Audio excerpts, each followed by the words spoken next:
सर्व मतदानाची जी प्रक्रिया आहे, ई-व्ही-एम मशीनचं प्रिपरेशनपासून ई-व्ही-एम मशीनचं ट्रान्सपोर्टेशन असेल, मतमोजणी असेल, प्रत्येक प्रक्रियेच्या दरम्यान सर्व उमेदवारांना, उमेदवारांच्या प्रतिनिधींना सर्व माहिती आपण दिलेली होती. आणि मतमोजणी असेल किंवा ई-व्ही-एमचं प्रिपरेशन असेल, मतदार यादी तयार करणं असेल, सर्व प्रक्रिया पारदर्शकपणे आपली पार पडली.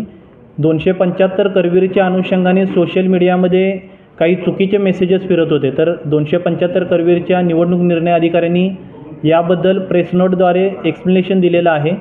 जी माहिती आम्ही मतदानाच्या दिवशी मतदानाच्या संख्येच्या बाबत दिलेली होती, त्या पद्धतीने प्रत्येक टप्प्यावरती मतमोजणी होऊन 275 करवीरची सुद्धा मतमोजणी पूर्णपणे पारदर्शक पद्धतीने झाली.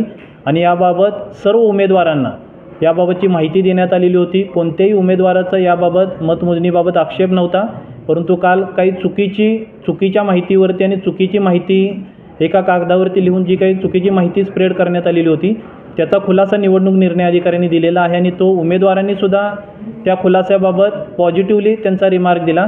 आणि ई-व्ही-एमच्या बाबतीत किंवा कोणत्याही बाबतीत कोणत्याही प्रकारची तक्रार न येता आणि किरकोळ घटना सोडता कोणत्याही प्रकारचा शांततेला उपद्रव होईल अशी घटना न घडता ही आपली पूर्ण निवडणूक प्रक्रिया पार पडलेली आहे.